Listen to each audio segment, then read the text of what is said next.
volunteer comes up to me and she goes, "How you doing?" And I looked at her and I burst into tears. And I said, "No, no, no.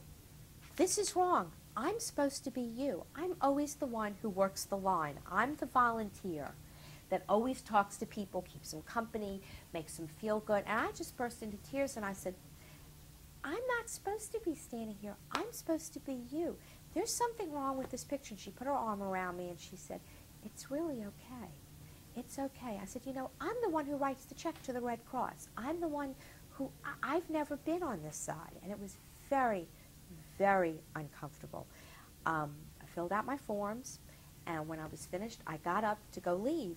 And she grabbed me by the hand and she said, "Now you need to go get in the other line." The other line, they were giving out mops and brooms and MREs and bottled water and cleaning supplies. I said, "No, no, no, I don't need that stuff. I'm really okay.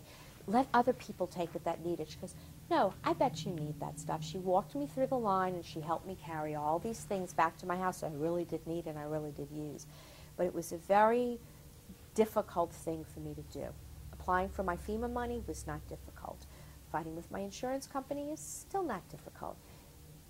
Getting my food stamps was actually kind of interesting and fun because I went to Dornax with them, and Dornax grocery store always had a big sign, "No food stamps allowed."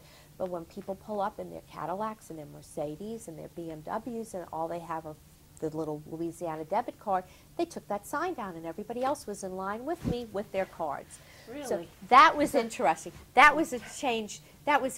But what happened to me at the Red Cross was just, it was very, very, very difficult.